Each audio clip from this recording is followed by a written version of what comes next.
85 اف 1.2 اس لاين ضد 2470 2.8 اس لاين. هنشوف مين فيهم البوكيه بتاعه يبقى اعلى، نشوف مع بعض. طيب احنا دلوقتي هنصور بوحدتين اضاءه. اول هيد اللي هو 600 البي ام، وفي فلاش هناك خالص محطوط علشان ده اللي هننور بيه الشجره شويه. هنشوف السيت اب مع بعض ونجرب.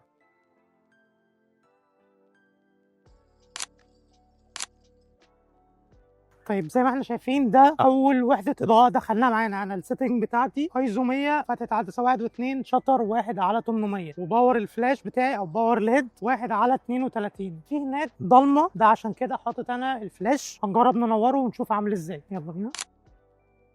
وزي ما احنا شايفين هو طبعا علشان فلاش فباوره قليل شويه، فيا دوبك منور لي شويه الشجره، مش زي ما كانت مظلمه. مش فارق معايا، هو كده عامل دوره. لو كان معايا هيد اقوى كنت استخدمته. اوكي حلو قوي.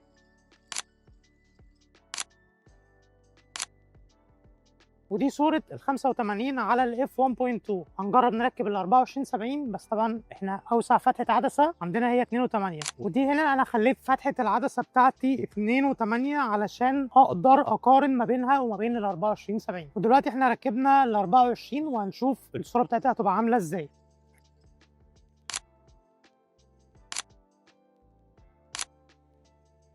وده كان الصوره بتاعت ال 2470 على اكتر من رينج وعلى نفس فتحه العدسه اللي هي 2.8 زي ما عملنا في ال 85. بس انا بالنسبه لي ال 85 عشان هي الرينج بتاعها بعد شويه فبيعمل كومبريس في الباك جراوند. رايي الشخصي الملخص بتاع الفيديو، العدستين لا غنى عنهم. انا بالنسبه لي هم اكتر عدستين انا ما اقدرش استغنى عنهم، ان كان ال 2470 الاس لاين او ال 85 الاف 1.2.